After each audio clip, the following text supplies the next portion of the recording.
Good morning, my recovery friend. Welcome aboard. If you're having trouble getting clean and sober, or you're trying to figure out why you can't stop drinking or using, and it's compulsive, you're baffled, confused, demoralized, well, this is the place to be. Welcome aboard. If you've been clean and sober for a long time, let's work on our prayer and meditation together. Welcome aboard.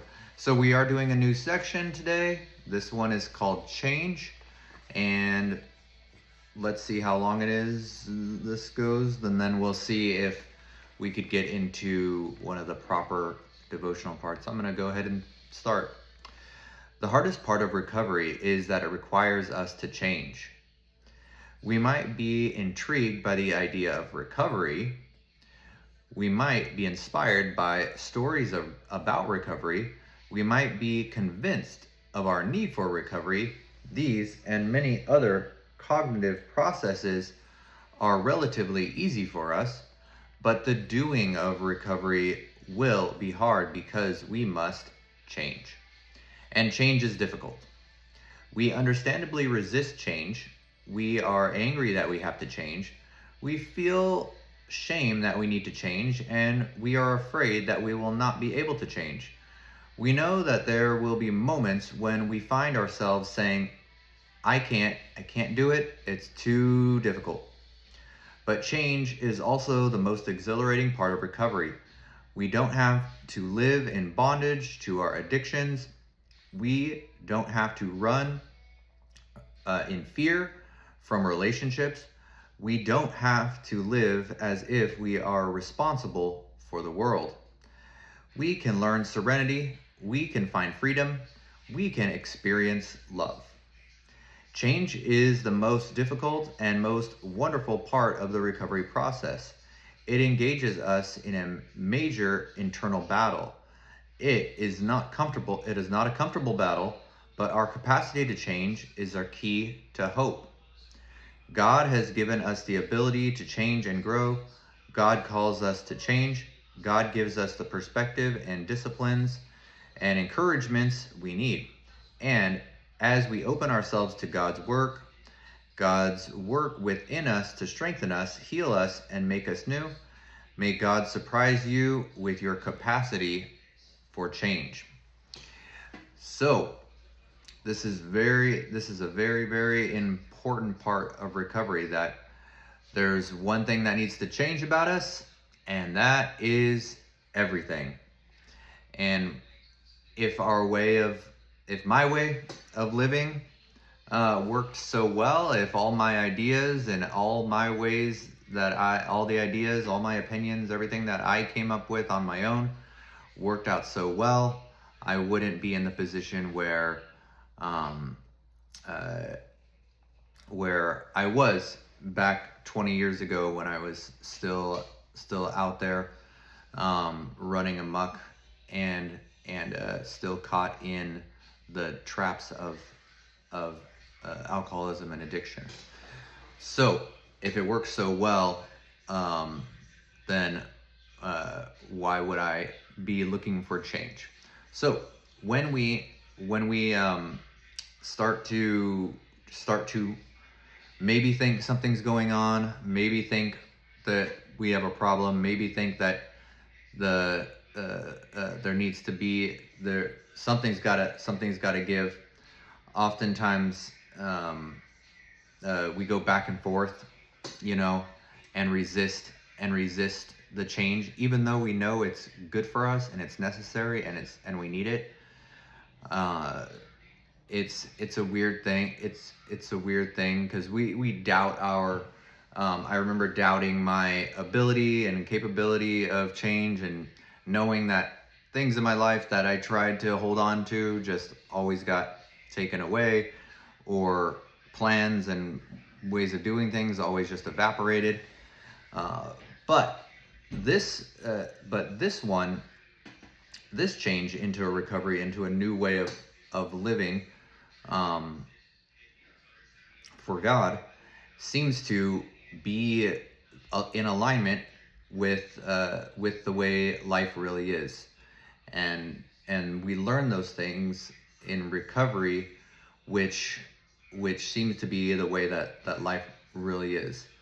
And we stop living in delusions, and we stop living in all these distortions created by alcohol, created by substances, and created by family systems, which were also colored, tinted by alcoholism or substances.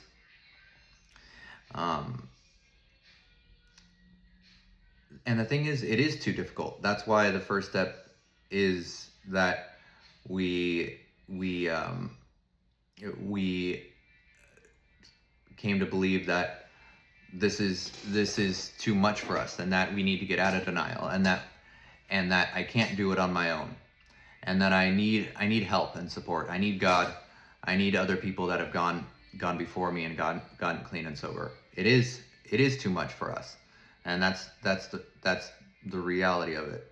I remember my mentor. He was a Vietnam vet, so he would always tell me the story that when he was in the Marines, he was taught that you never surrender, you never give up, you always escape. And so he had that mindset just in life, and that was one thing that was hard for him to get over, was thinking that he could escape, he never surrenders. But then when he surrendered to God, surrendered to trying a different way, that made all the difference. And he's 51 years clean and sober today, still alive. So again, it's also the exhilarating part of recovery. There was one thing that did come up when I was reading this, but oh yeah, so we can be emotionally impacted by just hearing other people's stories. We could get excited about recovery. We could make plans. However, recovery is about action. It's not about thinking. It's not about just sitting around and saying, okay, I'm just gonna wait to get well. Yes, God can do miracles and heal people of alcoholism, drug addiction. I hear those stories quite often, that people say that they had alcoholism or they were drug addicted, and then that God healed them immediately, and they never went back since. However, for people that are in recovery, that need recovery, we need a process.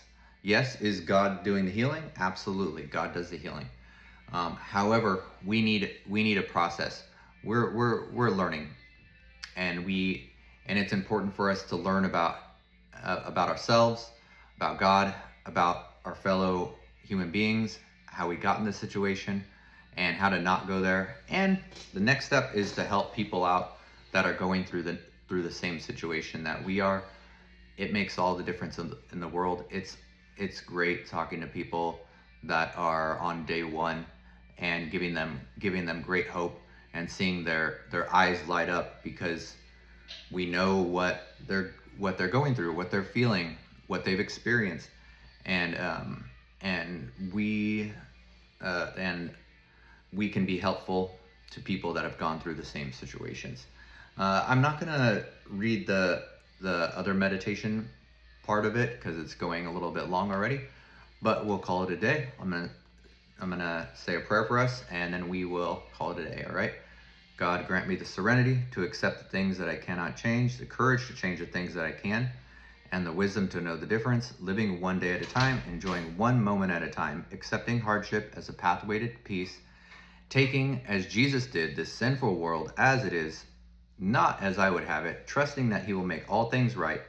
If I surrender to his will, then I may be reasonably happy in this life and supremely happy with him forever in the next.